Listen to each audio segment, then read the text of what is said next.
Who is the better superhero, Spider-Man, Superman, or Batman? Of all the superheroes, Peter Parker or Spider-Man really stands out.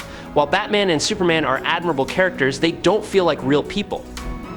Let me explain. Batman is a normal guy from a wealthy family whose biggest tragedy in life was the murder of his parents. Since then, he has pursued a path of revenge.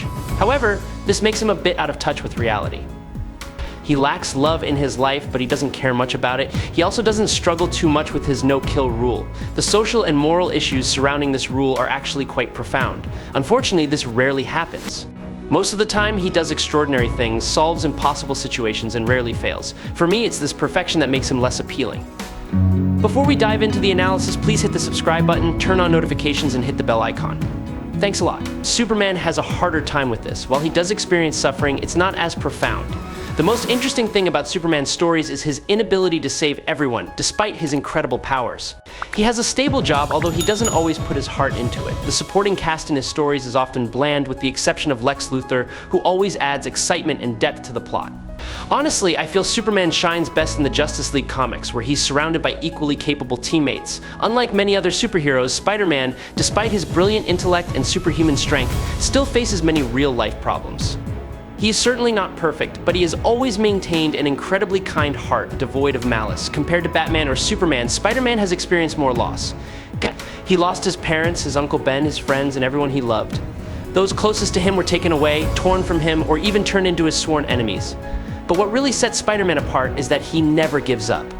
But those mistakes not only hurt him, they torment him, tearing his soul apart, creating a hero who is both strong and vulnerable. Spider-Man is the ideal of what humans should aspire to be, but still realistic.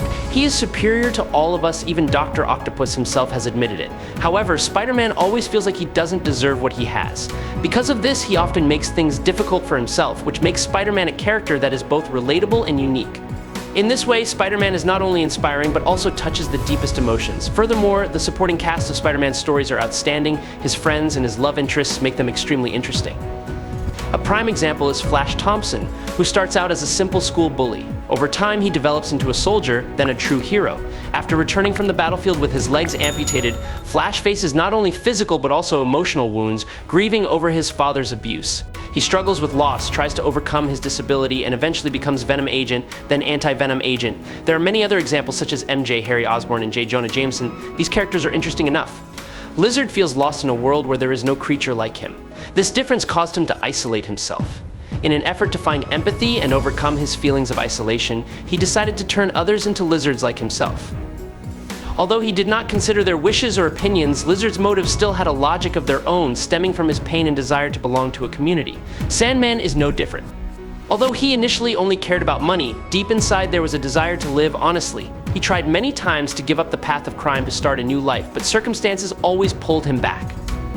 Each time, Sandman's only motivation was the desire to provide for and care for his child. Spider-Man is an emotional symbol. He has a big heart, always trying to do the right thing, but still often fails. His problems, setbacks, and how he deals with them are very real.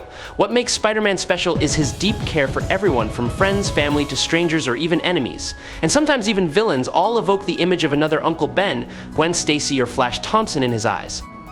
He also has an eye for the little guy, because he is a little guy. When a guy's costume gets ruined on the way to their first date due to a fight with Spider-Man, Spidey gives him his civilian clothes. And when a younger teenager on guard duty for a robbery gets caught by Spider-Man, Spider-Man doesn't just turn him in, he takes him home and helps him get his life back on track. Spider-Man cares about people and always tries his best regardless of whether he succeeds or not. Unlike Batman or Superman, you can be him. No matter who you are or what you have, all you have to do is be your best self. That's all he does. He's just one of us living, making mistakes, and trying to fix them. And while Batman and Superman are great characters, they don't feel real. Spider-Man does. Subscribe to the channel, it helps us a lot, and you will see great videos every day. You are the best, thank you very much. The main motivation that drives Batman in his journey to fight crime is not entirely to protect Gotham City. While that can be considered a side goal arising from the larger mission, it is not the real reason why Bruce Wayne dons the Bat costume and faces crime every night. The true core of Batman is vengeance. You see, there is a common misconception that Bruce Wayne is just a role, a facade, while Batman is the real him. This is true to a certain extent, but it does not fully reflect the true nature of Batman. His soul is shaped by the deep pain and loss from his childhood when he witnessed the murder of his parents. From then on, he carried within him a strong desire not only to punish criminals, but also to fight against the injustice that had ruined his life. Batman at his core, no, Batman is actually just another shell, an image created by the real person inside. Loyal companions, cold and gloomy demeanor, and superior intelligence is still just a shadow of an angry and confused 8-year-old boy. That boy has never escaped the pain of losing his parents and the feeling of helplessness in the face of the injustice of the world. Every night he puts on the cape not only to fight crime, but also to continue the fight with the inner obsessions that have never been healed. From the moment of that fatal shot, Bruce Wayne's fate was sealed. He never recovered from this moment. Everything he did to protect Gotham and punish criminals was actually to avenge the death of his parents. As noble as this may seem, it is inherently selfish. Batman's IQ is over 190, far higher than anyone else in our universe. While not at the level of Peter Parker, Batman's intellect is largely focused on tactics, strategy, and practical combat situations. He has used this ability to create hundreds of tools, even powerful costumes that can defeat the Justice League. In addition, Batman is a master of martial arts with outstanding fighting ability. Bruce Lee, one of the martial arts legends, studied almost all martial arts known to man, including 127 different martial arts such as ninjutsu, jujitsu, kung fu, taekwondo, judo, muay thai, and many others. Thanks to the combination of superintelligence and martial arts skills, Batman can confront any opponent, regardless of the difference in physical strength or superpowers. Batman has reached the maximum limit of human physical strength. Through a strict diet, rigorous training, and weightlifting since he was 12 years old, he has trained and surpassed all limits to become the strongest version of himself, despite the physical barriers that humans face. Batman is indeed very strong, agile, and has great endurance, and is superior to any Olympic athlete, thanks to a combination of muscular strength. Peter Parker has an IQ of 250, which is way above most geniuses. He is an expert in chemistry and engineering, and has designed his own web shooting machine that allows him to swing across skyscrapers and across cities. His IQ is 250, which is much higher than Batman's. Now, Batman has more knowledge of the battlefield and planning, yes, but in this situation, he has no prior knowledge of Spider-Man's abilities. In addition to his superior intelligence, Peter is also a seasoned warrior, trained in various martial arts, especially the way of the spider. This allows him to make the most of his ability to sense the situations around him. Spider-Man has extremely impressive speed and agility. He can dodge automatic gunfire at close range and even perform incredible moves. With his excellent ability to dodge bullets, he often wins battles by approaching his opponent without getting hit, before figuring out how to take down his enemy. Superhuman strength. Despite his agility, Spider-Man is very strong. He can lift an average of 10 to 20 tons, but some of his feats show that he is much stronger. Here he lifts a train car. Spider-Man's spider sense is like a sixth sense that alerts Spider-Man to danger, but also helps Spider-Man sense the terrain of the surrounding land, which is why Spider-Man can swing across the city without looking where his webs are going. Parker's web shooters shoot webs that allow him to swing, tie up, or throw objects. They are twice as strong as steel cables and help in combat. Batman does not easily escape them. Spider-Man is much stronger and faster than Batman. Batman is a more skilled fighter, but the difference in strength and speed is so great that Spider-Man would toy with Batman. Batman has more gadgets, but Spider-Man makes up for it with natural abilities like his spider sense and the ability to climb walls and swing around. Plus, his web shooters and various web variations are a very effective weapon. Batman can't even say he's smarter, since Parker is already a genius and Spider-Man has more villains with genius IQs than Batman, so he's used to dealing with smarter opponents. Even Batman's greatest weapon, his popularity which helped him defeat Superman and the JLA, doesn't matter much because Spider-Man is Marvel's most popular superhero. Yes, Batman possesses incredible fighting skills. A clear example of this comes from the Injustice comic, where Batman takes a pill designed to give the user the same strength as Superman.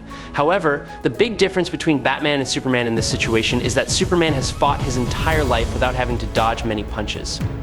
Batman, on the other hand, is human, and despite his vast array of skills and technology, he is still vulnerable. He has been trained by dangerous assassins and has had to learn to fight and maneuver against opponents who are stronger or faster than him. Superman can be compared to a powerful puncher, while Batman is more like a smart and sophisticated boxer. Batman can throw powerful punches, but he is never too weak to be beaten senselessly. This is like a fight between a boxer and Muhammad Ali in terms of fighting style. Both are capable of winning, but if Muhammad Ali throws powerful and impressive punches like the most powerful boxer, Batman's fighting style is like that. Instead of using only strength, he relies on intelligence, tactics, and flexible movement to win. He understands that direct confrontation is not always the solution, but sometimes victory lies in avoiding blows and attacking at the right time. Spider-Man the Animated Series led to Spider-Man becoming a household name, and Venom, Spider-Man's alien alter ego, is the best animated villain ever. The other villains on the show are not far behind. Carnage, Doc Ock, Rhino, Hobgoblin. Each of them has the power to make Batman wish a real radioactive bat would bite him. Due to his physically and mentally superior foes, Spider-Man is beaten to a pulp before he uses his superior intelligence, sanity, and immortality to save the day. Superman wins this race by a wide margin. These guys are aliens. This man can lift 100 times his weight, move faster than a flying bullet, and has laser and X-ray vision to see any hidden kryptonite. Batman is smart and resourceful, but he is still just a man. Despite what is sometimes portrayed in the world of comics and cartoons, your mind tells you that a battle between Superman and the rest of us will go something like this. And with years of training under Ra's al Ghul and having to face the vilest criminals, hone his mind into the sharpest blades, and maintain a physique that Peter Parker would kill to have, Batman would hold a clear advantage. Not to mention the crazy gadgets Batman has up his sleeve. His wall crawling, web shooting, and great sense of humor might just delay the inevitable. Spider-Man only does it thanks to his undying heart and spirit. It seems Batman is greater than Spidey in this regard. Did you know that Batman's most physically powerful foe, Bane, can lift 3 tons in his most violent rages? For comparison, Spider-Man can lift 6 times more. He stopped to train, for crying out loud, and has spider sense. Spider-Man seems much more human when he has to face much stronger foes, so Wayne can't beat Supes in a straight, rational, and fair fight. But what about Spider-Man? Well, the difference between Spider-Man and Superman in this case is that Kal-El has exploitable weaknesses, but Peter Parker doesn't. I hope you enjoyed this fight. If you have any questions, leave them in the comments. Follow me if you like. That's it for today's video. Thank you very much.